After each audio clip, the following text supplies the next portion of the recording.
My dearest brothers and sisters, this is Tunia speaking. I love you very much.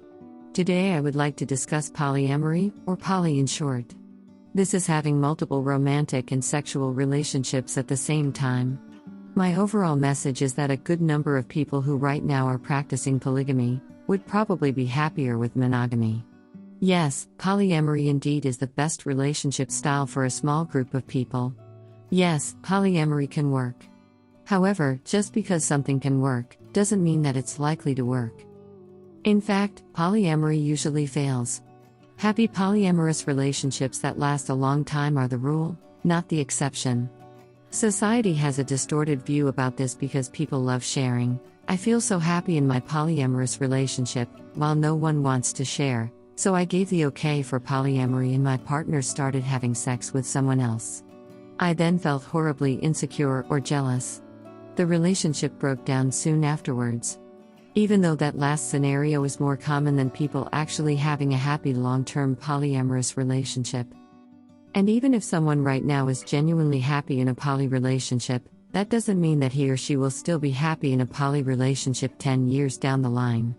It is relatively doable to make a poly relationship work in the short term.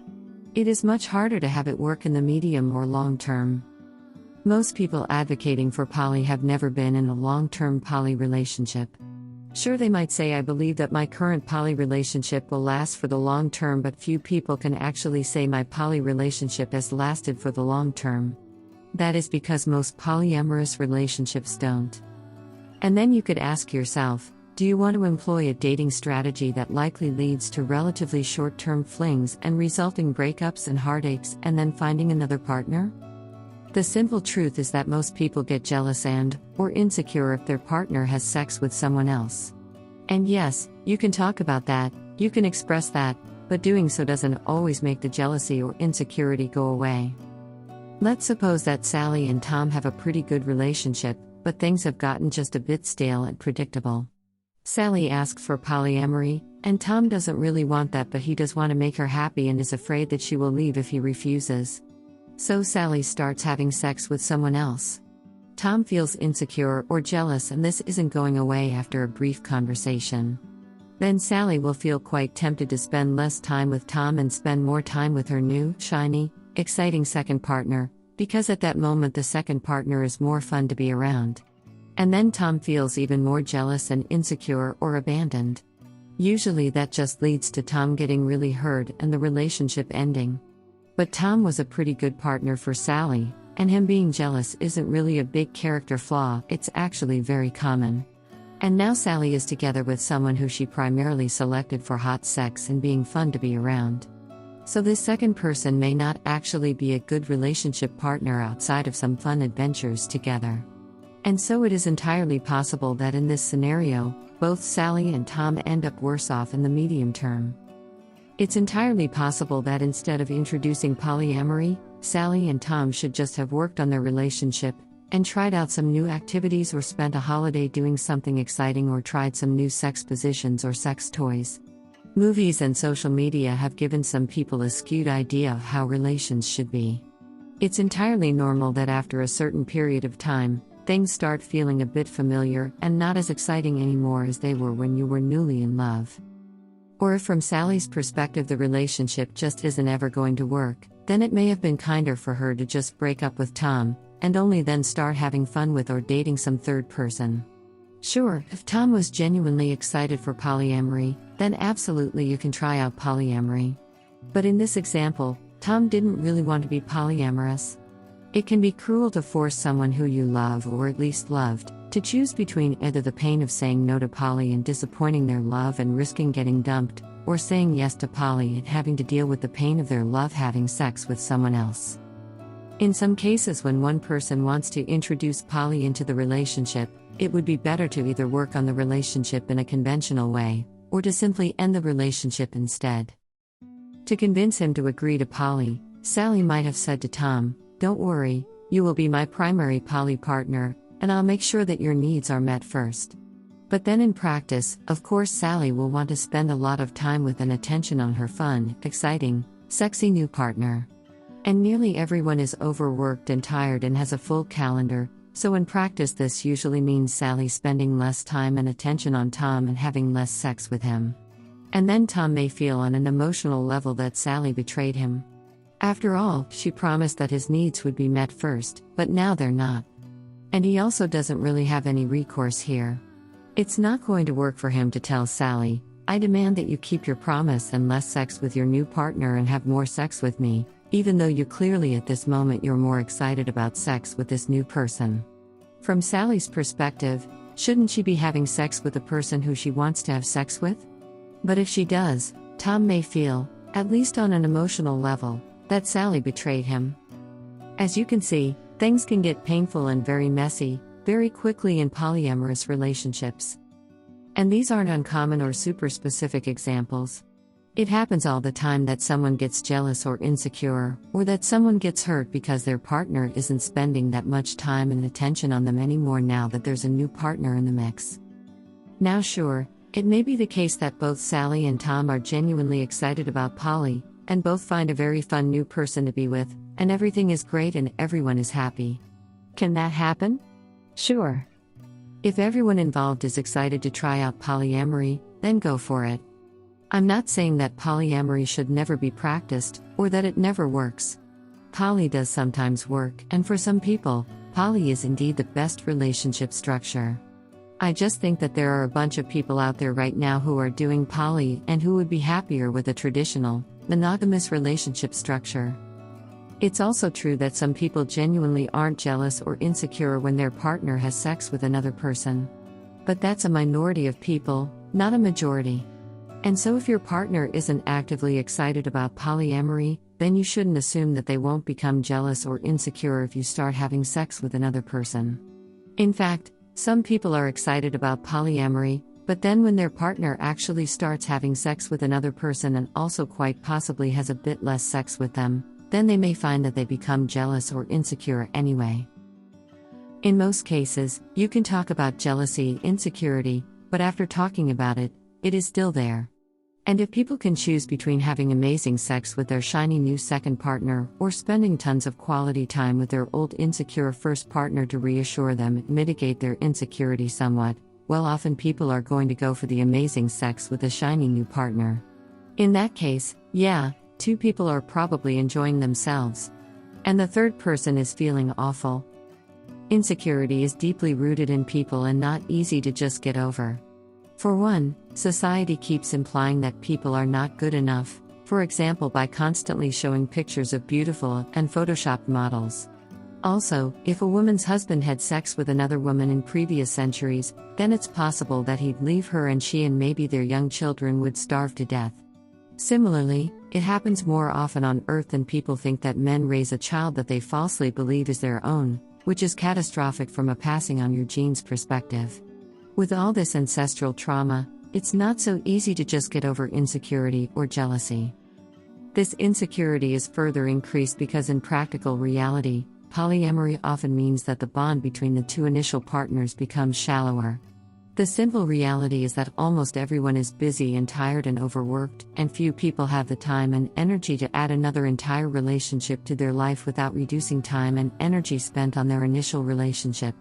Few people have the time and energy to have two full relationships, plus work, plus hobbies, plus chores, plus other friendships, plus time for self-development, plus exercise, etc. So adding another relationship often means not just spending less time and having less sex with the first partner, but also spending less time on asking how they're doing, what they're thinking, how their life is going, etc. You know, those deep, slower, more intimate conversations, where you sit down and really try to understand how the other person is feeling. Those moments are often sacrificed if another person is added, because well, there's only so many hours in a week and only so much energy that people have to really pay deep attention to someone else. Not to mention that some people think that deep connections are a bit scary, for example because they have a bad self-image and it feels scary to reveal themselves and be seen. For these people, poly offers a very effective way to flee from deep connection. Namely, just go to your other partner and have some fun with them. And then you can ask yourself, do you want one deep, meaningful relationship or two shallower relationships? Sure, having sex with a hot new person is more exciting. But will that ultimately make you happier? Many poly advocates here will say that they do have 2 deep, meaningful relationships. And sure, some people genuinely do. However, for most people, mathematically speaking, it's a bit hard to see how people can fit 2 deep, meaningful relationships into their schedule plus everything else, unless they spend their lives only doing work and relationships. And then you can wonder if it's healthy to sacrifice all that other stuff: exercise, self-development, alone time, other hobbies, volunteer work, etc. Even poly advocates will agree that poly relationships take more time and energy than monogamous relationships. Well, are you actually in a place in your life where you have that time and energy available? Even if you do, is it smart to spend that time and energy on polyamory instead of for some say charitable or self-development purpose? Sometimes the answer genuinely is yes, but not always. There's also a subtle pressure on poly people to always act happy and always present a fun and sexy exterior to their partner, and to never show difficult emotions or insist on having a useful but challenging conversation. After all, if the person is not being fun and sexy, their partner has the option to simply temporarily abandon them and go to their second partner. This sounds like something that only an intentionally cruel monster would do if I put it like this, but of course people will often choose to spend more time with the partner who is more fun to be around. And so people are pressured to act fun and sexy all the time, no matter how they actually feel, because otherwise they could get abandoned temporarily. At least the fear of this is there. Needless to say, this can be psychologically damaging. And yes, some people who have been in poly relationships still carry this burden with them, this idea that they must be fun and sexy at all times, otherwise their partner will abandon them. Even if right now they're in a monogamous relationship and their partner isn't going to abandon them if the person is authentic and not fun or sexy at a particular moment. Let's look at some points that poly advocates often make. First, poly advocates may tell you that monogamy is not natural. Well, what does that actually mean? Yes, some humans and some animals don't stay together for life. Others do. So why would one be natural and one not natural? Moreover, civilization itself is not natural in a conventional sense of the word, while murder is natural and it happens all the time in the animal world. Some poly advocates love to imply or at least think that polyamorous people are more skilled or spiritually advanced than non-polyamorous people. I don't think that's true. I think people are tuning into these messages because they perceive me as pretty spiritually advanced in this current life, as compared to the spiritual development of average Earth humans in their current life. Well, my husband and I agreed that neither of us could start a relationship with someone else, or have casual sex with someone of the opposite gender. We can have sex with someone of the same gender. Hakann and his wife are in a similar arrangement, because all 4 of us are more sexually attracted to the opposite gender than to our own gender. Even for us, there is a chance that our relationships could eventually be destabilized if we engaged in opposite gender sex with other people, or if we started a second relationship. Now, admittedly, there are Pleiadians for whom polyamory is working, but still. Yes, it is true that doing polyamory well is harder than doing monogamy well.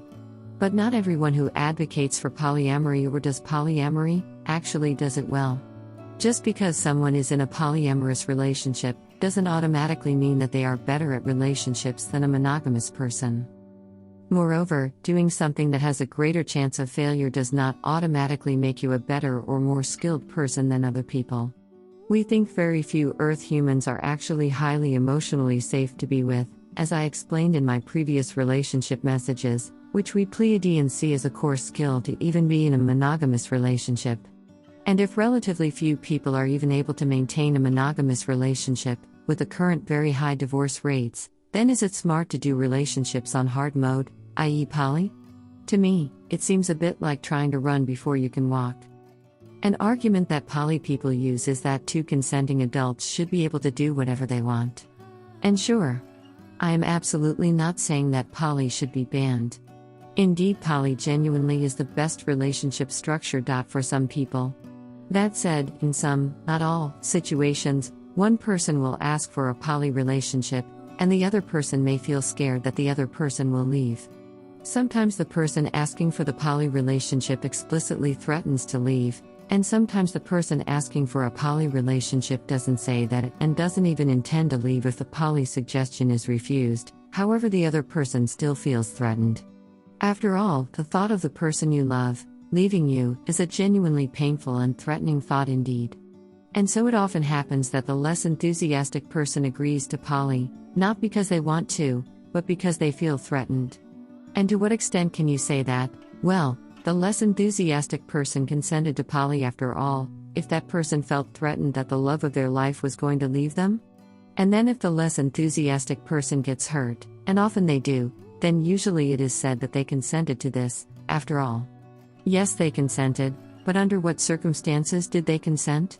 If you quasi-threaten someone into consenting, is that consent still valid?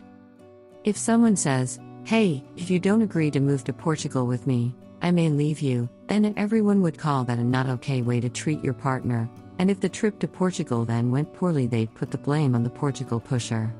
However, if people say that same phrase but then replace move to Portugal with be poly, then suddenly it's acceptable, and then suddenly both parties are equally responsible for the success of the polyamory. A less enthusiastic partner can also feel really trapped and absolutely miserable in a poly situation, because in their own mind they consented, and so they should accept the current situation. But they're miserable. And their partner is off having a lot of fun and sex with their new partner, so those two people are happy, which makes the less enthusiastic partner feel more alone.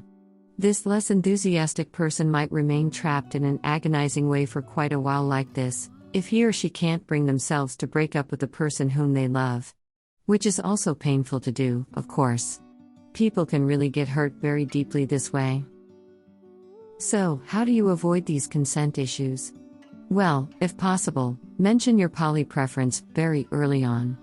It's not super fair to first make someone fall in love with you and then dump on them that you want to have sex with other people. If a relationship is okay but not great, consider just working on it in a conventional way instead, or simply ending it. Personally, I wouldn't try to convince someone to have a poly relationship with me, even if I loved poly, if that other person isn't actively excited about poly themselves. If they don't seem thrilled at the thought of poly, then poly probably isn't going to work out. Also, it's not easy to raise children in a polyamorous context. Yes, that can succeed, but just because something can succeed doesn't mean it's likely to succeed. Do you want to gamble with your children's well-being? Poly advocates may also say that poly is fair because both partners can have sex with other people. In the case where we're talking about a man and a woman being poly, this isn't actually nearly as fair as it sounds. The average Earth woman is able to find attractive Earth men to have sex with. Meanwhile, the average Earth man is not able to find attractive Earth women to have sex with. And no, the explanation for this is not men suck and need to step up. On average, Earth women are simply less interested in sex outside of committed, monogamous relationships than Earth men are. Which means that the average poly woman gets to have sex with one or more attractive partners, while the average poly man doesn't. There's also the scenario where the man is conventionally very attractive and pushes his female partner into polygamy. And in this case, it's possible that he has a ton of casual sex, while she'd much rather just be monogamous with him, but maybe she doesn't dare say this out loud, out of fear of getting dumped or at least being labeled needy. Yes, it can be the case that both the poly man and the poly woman have a great time with. But again, this is the exception and not the rule.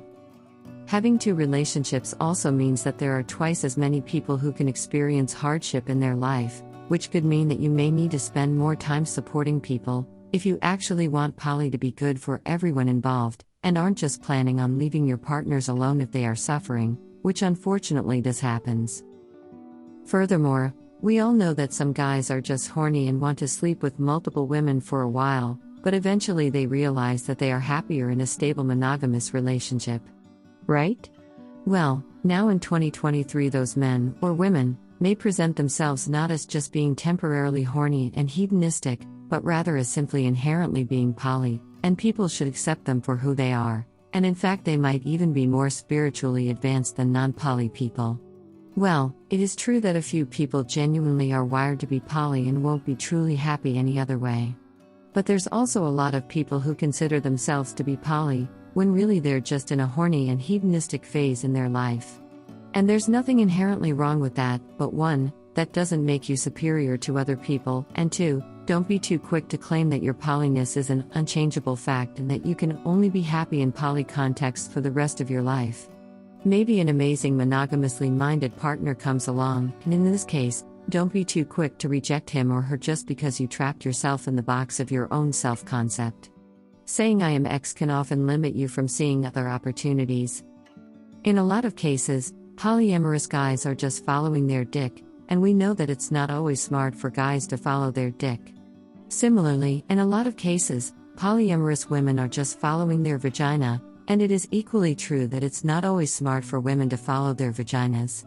Polyamorous people may dress up following their genitals in flowery and inspiring language, but at the end of the day, men following their dick and women following their vagina do not always end up in a good place. Yes, I know that polyamory isn't only about sex, but let's be honest, for most people that is a big part of it.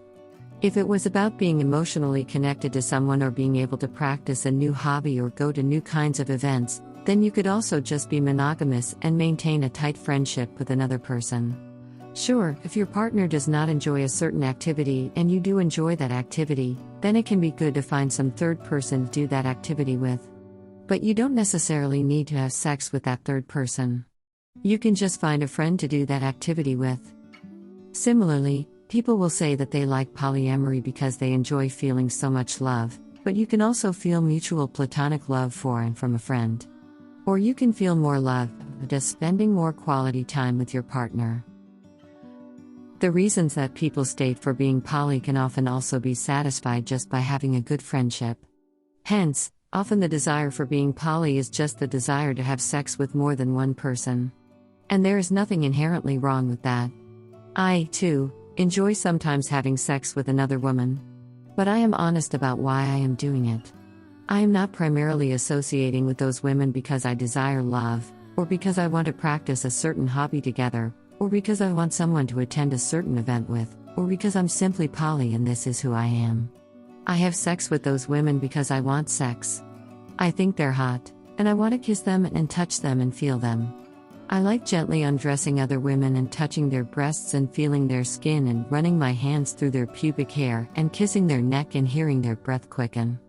I want them to desperately kiss me, like they are parched in the desert and my lips are the only source of moisture. And I want them to suck my nipples and finger or lick me until I can no longer ride the wave of pleasure and explode. Zero shame about that, but no pretenses about it either.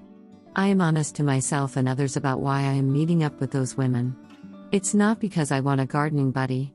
It's because I want sex. That's it.